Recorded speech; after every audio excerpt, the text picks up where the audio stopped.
Hello friends, welcome to my channel. इस video में हम देखेंगे कि जो कोरोना वायरस है वो अब और ज़्यादा खतरनाक हो गया है। ऐसे कई प्रमाण सामने आए हैं और ब्रिटेन में कोरोना वायरस का एक नया म्यूटेंट स्ट्रेन मिला है। तो म्यूटेशन क्या होता है, कोरोना वायरस ने म्यूटेशन कर लिया, तो इस वीडियो में देखेंगे।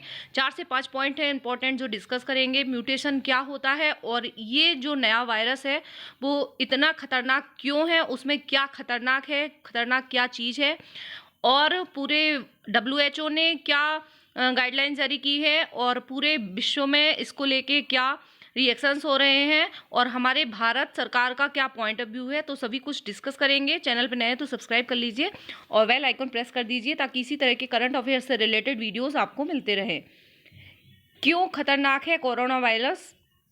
कोरोना वायरस ने अपना रूप बदल लिया है और यह एक नए वेरिएंट VUI 2020-12-01 दिसंबर 2020 में जांचा गया पहला वेरिएंट है, इसलिए इसका नाम रखा गया है 2020-12 है ना, दिसंबर। ये पहला वेरिएंट है, इस स्ट्रेन को नाम दिया गया है और पहले से ज़्यादा खतरनाक है ये। और यह तो नहीं पता कि इसकी वजह से केस बिगड़ सकता है या मौत हो सकती है, बट यह सामने आ चुका है कि नया स्ट्रेन ज़्यादा इन्फेक्शियस है, ज़्यादा इन्फेक्शन करने वाला है और पहले के मुकाबले इसका ट्रांसमिशन रेट जो है वो 70% ज़्यादा है, 70% अधिक है पहले वाले स्ट्रेन जो अभी कोरोना है। इसलिए सभी लोगों से यही कहूँगी कि जो जैसे अभी तक अपने फॉलो करते आ रहे हैं इंस्ट्रक्शन, सारे ही फॉलो कीजिए। सोशल डिस्टेंसिंग मैंने इसके लिए काम तो सभी करना है, बट मास्क और सैनिटाइज़र अपने साथ में हमेशा रखिए। घर आके कपड़े चेंज करिए बाकायदा। इतना बोलने की ज़रूरत नहीं है, इतने दिनों का सबको, लेकिन फिर भी बार बार याद दिलाने से वो चीज़ें हो जाती हैं। ब्रिटेन समेत पूरे यूरोप के ज़्यादातर देशों में इसकी वजह से क्रिसमस से पहले सख्त लॉकडाउन लगा दिया गया है। जैसा हमारे यहाँ पहले लॉकडाउन लगाया गया था उसी तरह का लॉकडाउन लगा दिया गया है, क्योंकि ये वाला स्ट्रेन बहुत ज़्यादा खतरनाक और इन्फेक्शन फैलाने वाला है। अभी इसके बारे में ज़्यादा स्टडी नहीं हो पाई है, इसलिए इसको लेके प्रिकॉशन ही सबसे अच्छा, prevention is better than cure. और भारत ने भी ब्रिटेन जाने और वहाँ से आने वाली फ़्लाइट्स को बैन कर दिया गया है। अब सवाल यह उठता है कि ये जो स्ट्रेन है, ये क्या जो वैक्सीन अभी बन रही है उसमें कुछ इम्पैक्ट डालेगा या वो असर करेगी अब ये नया स्ट्रेन आने के बाद, कि नहीं तो हमारी इतनी मेहनत क्या बेकार चली जाएगी। तो सभी कुछ अभी देखेंगे भारत सरकार ने क्या बताया है। और सबसे पहले हम देखते हैं कि म्यूटेशन क्या होता है। ये जो वायरस है उसने म्यूटेशन कर लिया है, उसके नया स्ट्रेन बना है। तो ये म्यूटेशन होता क्या है आखिर में, वो देखते हैं। म्यूटेशन का मतलब होता है कि किसी जीव के जेनेटिक मटेरियल में बदलाव हो जाना। जब कोई वायरस खुद की लाखों कॉपी बना लेता है और एक इंसान से दूसरे इंसान तक या जानवर से इंसान में जाता है, तो हर कॉपी अलग होती है। कॉपी में यह अंतर बढ़ता जाता है और कुछ समय बाद एकाएक एक नया स्ट्रेन सामने आ जाता है। मतलब धीरे धीरे, पहले तो जैसे अलग अलग इंसानों में फैला तो उसमें थोड़ा चेंजेज आया, पर जब लाखों की संख्या में जाने लगता है तो उसके बाद अचानक से पूरा स्ट्रेन ही चेंज हो जाता है, उसकी स्ट्रक्चर में पूरा बदलाव आ जाता है। तो इसी को कहते हैं कि कोरोना वायरस का अब एक नया स्ट्रेन है, उसने अपनी पूरी स्ट्रक्चर ही चेंज कर ली है, तो वो पहचान में नहीं आएगा। तो अब ये माना जा रहा है, अभी वीडियो में आगे देखेंगे कि किस किस ने क्या क्या कहा है इसको लेके, कि वैक्सीन जो बन रही है सभी अलग अलग देशों में, तो वो इस पे असर होगी या नहीं होगी, इसको पहचान पाएंगे, एंटीबॉडी बना पाएगी या नहीं। यह बहुत ही सामान्य प्रक्रिया है। वायरस अपना रूप बदलते रहते हैं। सीजनल इन्फ्लुएंजा तो हर साल नए रूप में सामने आता है, मतलब ऐसा कोई बड़ी बात नहीं है। जो हमें सीजनल जो इन्फ्लुएंजा होता है वो हर साल नए रूप में ही सामने आता है। इस वजह से कोविड-19 के नए वेरिएंट्स को लेकर वैज्ञानिकों को बहुत ज़्यादा आश्चर्य नहीं है। वुहान चीन में नोवल कोरोना वायरस सामने आया था स्टार्टिंग में, सबको पता होगा।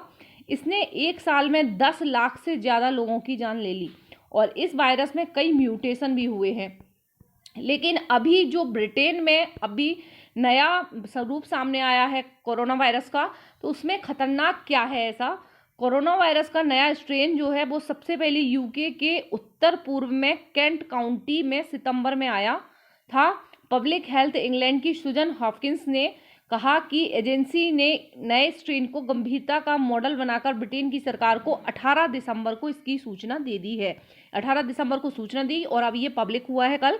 तो यूके ने इसी दिन अपनी स्टडी के नतीजे विश्व स्वास्थ्य संगठन यानी कि WHO को भी सौंप दिए हैं और सरकारों की चिंता बढ़ने की वजह यह है कि नया स्ट्रेन जो है वो 70% ज़्यादा इन्फेक्शियस है, यानी कि ट्रांसमिशन का खतरा अब ज़्यादा बढ़ गया है पहले की अपेक्षा। और लंदन में 9 दिसंबर को खत्म हुए हफ्ते में सामने आए 62% केस नए स्ट्रेन के हैं, जो 3 हफ्ते पहले 28% थे। ये डेटा इसलिए बता रहे हैं ताकि आपको अच्छे से समझ में आ सके कि ये जो नए स्ट्रेन है उसका प्रसार कहाँ तक हुआ है। अभी अमेरिका की रिपोर्ट कहती है, ये तो ब्रिटेन की बात हो गई, अब अमेरिका की जो रिपोर्ट है स्ट्रेन को लेके वो कहती है कि अगस्त से नवंबर तक 15,000 मिंक्स की कोरोना वायरस से मौत हुई है। डेनमार्क ने भी कोरोना वायरस के बढ़ते केस को देखते हुए 17 मिलियन मिंक्स को खत्म करने का फैसला लिया था।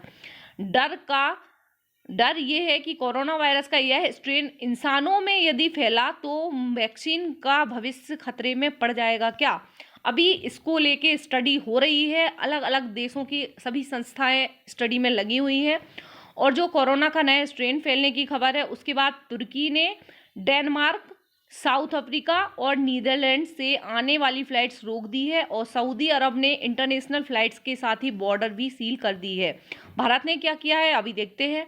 ब्रिटेन में कोरोना वायरस का नया वेरिएंट मिलने के बाद बनी स्थिति को देखते हुए सरकार ने ब्रिटेन से भारत आने जाने वाली फ्लाइट्स पर रोक लगाने का फैसला लिया है।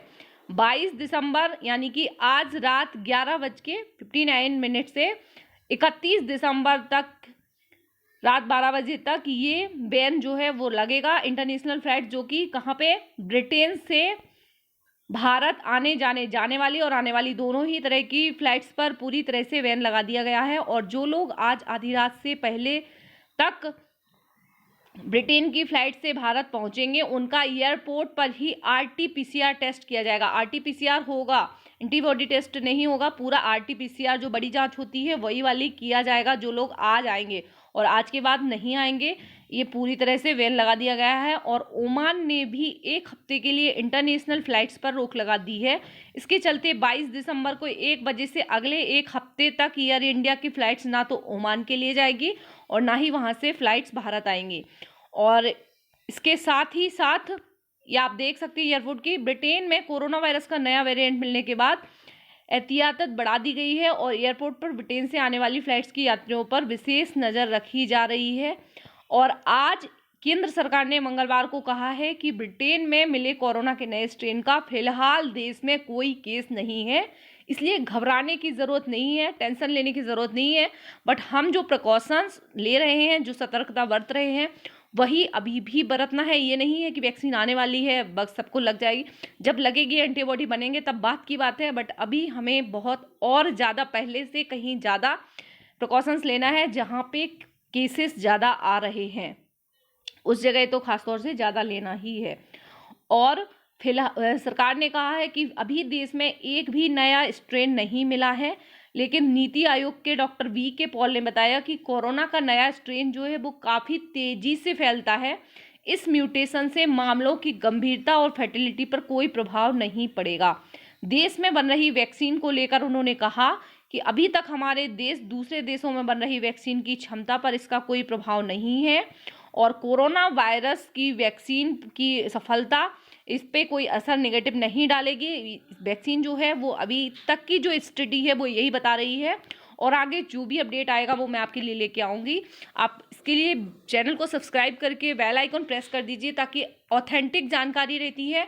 और साथ ही साथ टेलीग्राम ग्रुप से जुड़ जाइए, तो वहाँ पे मैं जो गवर्नमेंट का ऑथेंटिक डेटा होता है वो शेयर करती हूँ, चाहे वो कोरोना वायरस से रिलेटेड हो, और डेली ही अपडेट देती हूँ। और साथ ही साथ जो इंटरनेशनल और करंट अफेयर्स होते हैं उनका भी, तो आप लोग टेलीग्राम ग्रुप से जुड़ जाइए, वहाँ पे आपको इसकी PDF सिस्टमेटिक मिलती जाती है। Thank you very much for watching. मिलते हैं नेक्स्ट वीडियो में।